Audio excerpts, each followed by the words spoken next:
Hey everyone! Okay, so this video might seem a bit random at first, and I'm sure some of you are going, this is a little bit late, isn't it? You know, considering Incredibles 2 came out over 3 years ago by this point. But trust me, there is a reason for this. Last week I recorded myself talking about all of the Pixar movies from Toy Story 3 onwards, and why I found the vast majority of them disappointing. Now, there is a chance I might finish that video and eventually upload it, but it got me thinking, I actually have quite a bit to say about a lot of animated movies individually. So I figured why not do that instead? And this was a movie I had a lot to say about, and I mean a lot. To begin with, I just want to say that I actually do enjoy this movie, despite the issues I have with it. I only say that because I just know I'm going to come across as someone who's complaining about every tiny detail, but I really think this movie's faults are worth exploring, especially when compared to the first movie, which is what I would consider to be one of the very best movies that Pixar has to offer. While many might simply brand it a superhero movie, at its core it's really a movie all about a family who just also happen to be superheroes, and as such I actually see it as more of a drama than anything else. I love you. The characters, their interactions, and their growth are what make this movie for me, and that's why I think it has such a lasting appeal. It's far from a big soulless superhero cash grab. And on that note, let's take a look at the sequel. Is it equally super, or just superfluous? Immediately as this movie opens, you can tell that it's going to be a lazy sequel. Don't get me wrong, this cold opening in which Tony Ridinger has his mind wiped is a clever and intriguing way to open the movie, but it's also a clear sign that the filmmakers were not prepared to invest any time in developing Violet and Tony's relationship. They instead completely reset the entire thing. Do I know you? There's no progression here whatsoever, and that's a dead giveaway that nothing of any worth is going to happen in this movie. That this movie is simply not necessary. I wish I could forget I ever saw her in that suit. You will, kid. You will. What's more, it is basically a rehash of the events seen in Jack-Jack Attack, in which Kari the babysitter also has her mind wiped in exactly the same way, with exactly the same lines of dialogue. You will, kid. You will. I mean, you can argue they're paying homage to this, but it just screams laziness to me. In fact, the entire opening to this movie, that is, the scene involving the Underminer, is also clever but lazy. It's clever in the sense that the story begins exactly where the last one left off. Behold the Underminer! And this is actually pretty impressive to me, as it's really hard to believe 14 years had passed between the movies. The transition here is almost seamless, and it is intriguing to see what happens next. But at the same time, it is a fairly uncreative opening to me, as it sees the continuation of an event that, in my opinion, didn't need to be continued. The threat of the Underminer never felt as though it was one that desperately needed to be resolved. Let's face it, nobody really cares what happens to what is essentially a gag villain. And even if you did care, what does happen next is a massive disappointment. The Underminer's escaped! We'll have to stop it from Bob, the monorail! I understand a lot of people were bothered by the fact that the Underminer escapes, and that this issue was never actually resolved over the course of the movie. I personally didn't have a major issue with this, as at the very least, this incident still has a heavy influence on the plot of this movie, reinforcing the argument that such events cause wanton destruction for no good reason. In layman's terms, the Underminer is not caught because it doesn't need to be. It would do nothing to enhance the story. Or the same, it does sort of, undermine the triumphant conclusion to the original movie, especially considering the Underminer manages to get away after accomplishing very little. I mean, I can't believe I'm saying this, but even a terrible Rise of the Underminer video game contains a better plot. The surface will be under the shadow of the Underminer. Yes, it makes absolutely no sense whatsoever, but at least he attempts to follow through with his promise of world domination. I hereby declare war on peace and happiness! Despite this dramatic monologue, in this movie, all he seems to do is rob a bank? That's it? Really? Alright then. That is the Underminer? More like underwhelming! Much like how Violet and Tony's relationship is reset, so too is the family itself. The legalization of superheroes is never formally addressed by the conclusion of the first movie, but I always felt it was implied. Does this mean we can come out of hiding? Let the politicians figure that one out. While the ending to the original blatantly indicates they are now fighting crime as a family, here we're back to square one again with Mrs. Incredible instructing the kids to stay behind. I thought we were gonna go. You heard your mother! Well, what's the point in everyone wearing their superhero costumes then? One thing that surprised me about the critical and general audience response to this movie was that there was a bewildering amount of praise for the comedic Jack-Jack scenes, with many people claiming that Jack-Jack essentially steals the show. And before I'd even seen the movie, this actually concerned me. We'd already seen many of Jack-Jack's powers in the aforementioned Pixar shorts. And this basically sounded like an extension of that. Honestly, while these scenes are indeed amusing, this is essentially all it amounts to. I think the fact that Jack-Jack's scenes were deemed a highlight speaks volumes about this movie. It's actually sort of like a microcosm of the movie itself. It's entertaining at face value, but the more you think about it, the more you realise how lacking in creativity it really is. I don't actually understand how the family didn't already know about Jack-Jack's powers anyway. You know, considering they clearly saw something happening in the climactic scenes of the first movie. Something's happening. What's happening? And the fact that somebody must have called Rick Dicker to wipe Kari's mind. And, you know, the fact that they bothered dressing the baby in his super suits by the end of the movie. Jack-Jack has powers? But how did you not know? Anyway, when I first saw this, I was personally more invested in Elastigirl's role in this movie, and the action scenes themselves are of a high standard and fun to watch. But the main plot doesn't have nearly as much weight to it as the first movie. For one thing, Syndrome is a character known personally to the protagonist, and he has a clear reason for wanting revenge, after Mr. Incredible rejected him many years prior. It tore me apart. The villain in this movie, Evelyn, doesn't really have as great a motivation for wanting to do away with superheroes, and I recall many people pointed this out at the time of the film's release. And I do agree with this. Her blaming superheroes for the death of her father seems more than a little tenuous. Her argument is that superheroes keep us weak, helpless, and dependent. Her parents were robbed, and they had the option to hide in a safe room, but her father kept obsessively phoning the supers instead, who never showed up. And the robbers just, well, shot him. He died. Pointlessly. Stupidly. You said it, not me. I mean, this is stupid on a number of levels. For one thing, as many other filmgoers have asked, why isn't the phone in the safe room in the first place? And even though it's not, surely you'd be safer in the safe room. I mean, that's why it's called a safe room, right? But despite how ridiculous this backstory is, the villain's lack of a good motivation is not my biggest issue with her. Her revealing her motivation is glossed over so quickly that I don't think that this is the main problem. You see, Evelyn has this groundbreaking ability to hypnotize literally everybody with a TV screen. Screenslaver. This is a power with enormous potential, but my problem is that it's never truly realized, and it has a detrimental effect on the film's narrative as a result. This is where I feel I might be losing you a little bit, so just let me explain. I think the way this movie builds suspense in its first half is tremendous. Every time there's a new action sequence, it's more exhilarating than the last. Look out! And then there's this scene, pretty much smack bang in the middle of the movie, in which Elastigirl is lured to what she assumes to be the Screenslaver's lair. Find anything? Now, later on, it's revealed that this is just a decoy, a pizza guy hypnotized to pose as a Screenslaver. What happened? But at this point, we don't know this. In any case, decoy or not, this scene is intense. Elastigirl is forced to fight for her life with her eyes closed in a massive hypno cage. It is a fantastic and gloriously dark scene, and without a doubt one of the most dramatic and intense scenes in the movie. But that's kind of the problem. See, for me personally, there's not another scene in the movie that achieves this same level of intensity, and it's part of the reason why I find the climactic scenes of the movie ironically very anticlimactic. A scene as extreme as this should have happened towards the end in my opinion, and not somewhere in the middle. Because of how electrifying this scene is, action-wise I feel as though the movie peaks here. By contrast, the final fight between Elastigirl and Evelyn takes place on a plane, during which none of Evelyn's hypnotic abilities are used. Feel free to roam about the cabin. Which should be an intense final fight is, in my opinion, the weakest action sequence of the movie.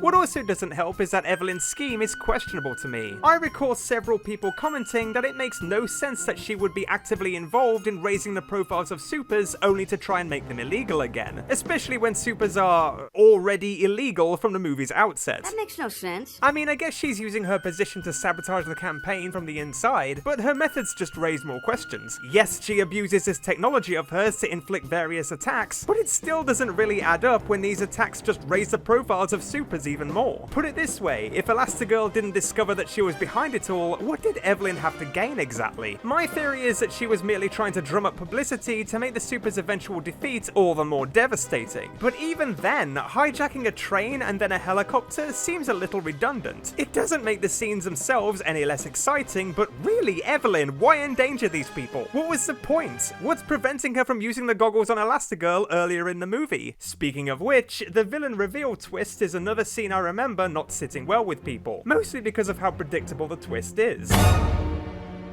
You are good. But at this point, I still think the movie maintains some intrigue. The villain reveal might be obvious, but on first viewing, I was still invested in the movie at this stage and wanted to see what happened next. My issue though is that Evelyn's overall plan is undeniably underwhelming. As I said earlier, she has the technological capability to hypnotize pretty much everyone with access to a television at least. She has the supers in the palm of her hands by the final act of the movie. She could probably kill them if she wanted to, but Evelyn's plans devolve into something that's of a much smaller scale than what was initially hinted. What was hyped up to be a prolific and terrifying cybercriminal boils down to a rather small-scale publicity stunt. Seriously, all she does is slap some goggles on some supers and try to get them to crash a yacht to make them look bad. You're gonna help me make supers illegal forever.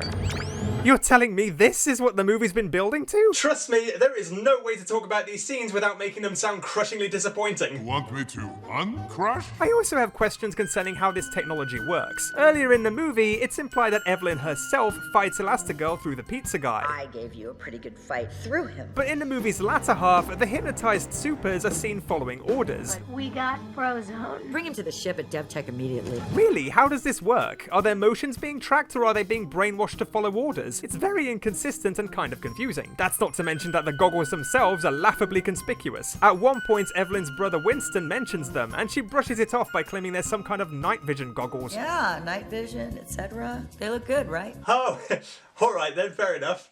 That's not suspicious at all. But at no point during these ominous speeches does anybody question these goggles. We serve only us. May the fittest survive. Oh my god, the supers have gone insane! And they, by pure chance, are rocking some sexy new glasses. Is everyone in this movie stupid? Come on! I seem to remember some people commenting that the new supers in this movie were unmemorable, and for the most part, I actually beg to differ here. I actually appreciate the way these guys are utilized by Evelyn in the latter half of the movie. Void is especially cool, even if her powers are a rip-off of Portal. The cake is a lie! One of my favorite sequences in the movie is the fight between her and Violet. I think it's very well executed and I kind of wish it went on a little longer. But there are some characters who I feel are unnecessary or underused. There's Screech, for example, the owl guy, whose only purpose seems to be to give Dash his 10 seconds in the limelight. And otherwise he's completely forgettable.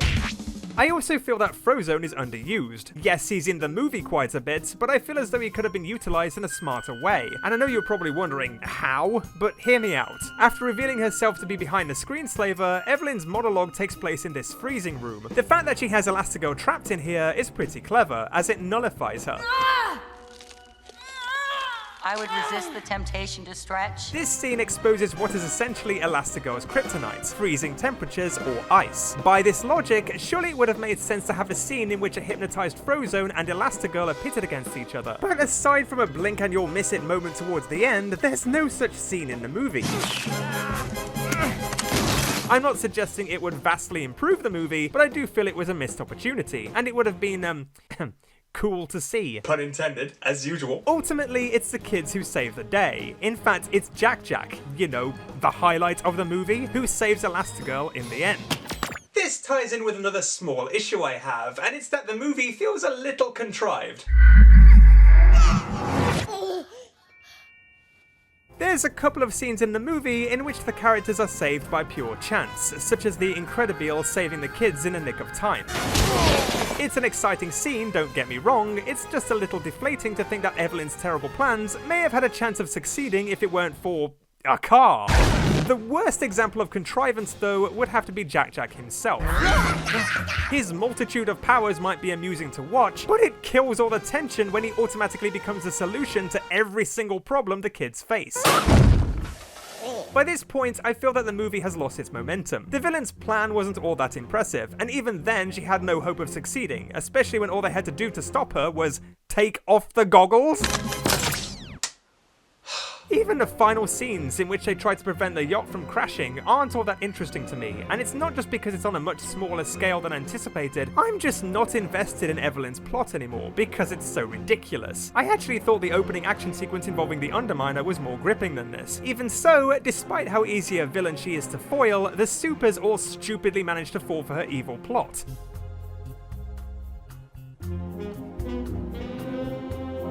Speaking of stupidity, Mr. Incredible in particular really drew the short straw for this movie. Aside from the opening scenes against the Underminer, he barely gets the chance to wear his iconic supersuit. Where is my super suit? And when he does finally receive the call of duty, he's immediately flummoxed by his wife's bewildering, violent behavior.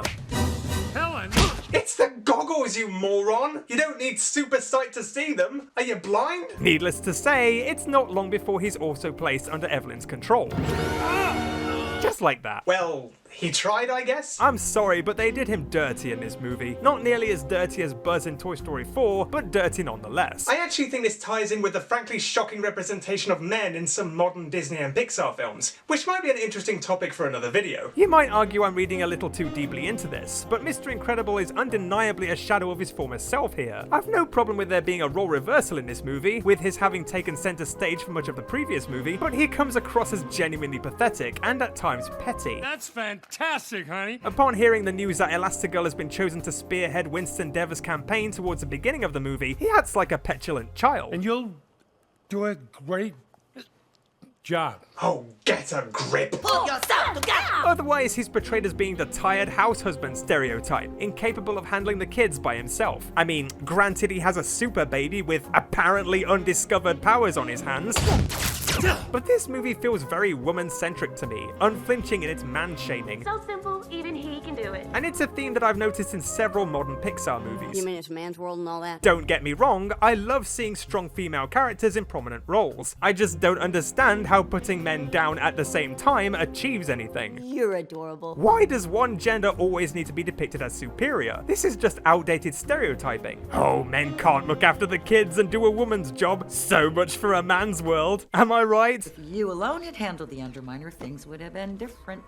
I'm just saying. Oh, shut up. You don't need to condemn and humiliate another gender just to make your own look superior. This is, ironically, the opposite of the equality and inclusivity they seem to think they're encouraging. I guess it could also be argued that Dash's demotion to practically a background character reinforces this in a sense, though I personally think this is more of an issue related to having so many characters and barely anything for them to do. With the focus primarily on Elastigirl throughout the movie, I guess someone had to be sidelined. They gave Dash very little to do for the entire movie, and he didn't get many opportunities to showcase his powers like in the first installment. This doesn't bother me as much as it did some other people, as the narrative doesn't really call for it, but it is disappointing nonetheless. This movie is definitely the women's time to shine, and while we're on that subject, one thing I do like in this movie is Violet's character. In fact, she's the only member of the family to receive any kind of development in my opinion. She's no longer the shy and retiring, shrinking Violet we saw in the previous movie. She's really come out of her shell, and because of that we also get to see more of her powers. I also like that we get to see her share more screen time with her dad. You're not good. You're super. It might be fairly minimal, but I actually find these scenes kind of sweet and touching, and the only really positive thing to come out of Tony getting his mind wiped. To my recollection, I don't think these two characters ever had a scene alone together in the first movie, so this was nice to see, even if nothing major or overly memorable happened. Oh, and I also appreciate the return of Edna. Her scenes with Jack-Jack are hilarious, although I will admit it does kind of feel as though she's been shoehorned into the movie simply to make a cameo. That is useful. She does, however, make a tracking device for Jack-Jack so the family can keep track of his whereabouts, so I guess you could argue her involvement in the movie isn't entirely devoid of purpose. The device doesn't last long though. While it did briefly serve a purpose, it kind of feels like a plot point that goes nowhere. I feel similarly about the Elasticycle. It's a really cool accessory and I do love the monorail chase, but this is the only time it has its moment in the sun before it's destroyed. It was cool while it lasted, I guess? The final happy ending epilogue scene of the movie feels hilariously rushed to me. Despite the anticlimactic action sequences towards the end, I think this movie overall is fairly well paced until this point. And then it genuinely feels as though the filmmakers suddenly realized, oh no, we have 2 minutes to wrap everything up. And before you know it, it's over in a flash. In the space of just a couple of minutes, superheroes are legalized out of nowhere, and Tony and Violet start their relationship over again, which is incredibly predictable on the one hand and completely nonsensical on the other. I mean, why would he willingly go out with her again? She's conveyed herself as a complete and utter nutjob for the entire movie, and suddenly he's cool with dating her again? Oh! Yeah, sure, why not, right? Hey, will you go out with me? Sure! Okay, thanks, bye! The end! Okay, so I kind of feel like I've been monologuing for a while now. Yeah, maybe it's time to wrap this up.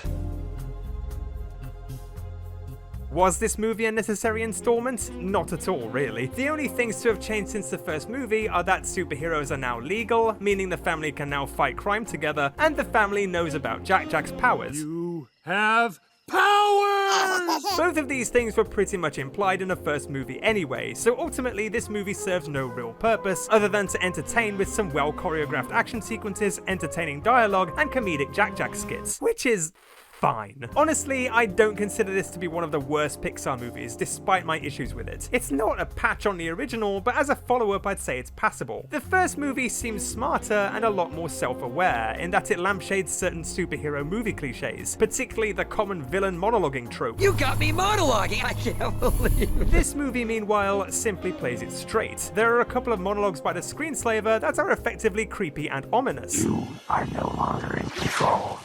I am. But I can't help but feel that it's merely doing what the first movie satirizes. Furthermore, while the first movie maintains a mature, intelligent, character-driven narrative, the sequel feels more of a basic action-adventure flick. Overall, I think this movie is well made, mostly well-paced, and parts of it are very entertaining, but conceptually, it's little more than a lazy sequel. In conclusion, it's an enjoyable movie, but to call it incredible, that's a bit of a stretch.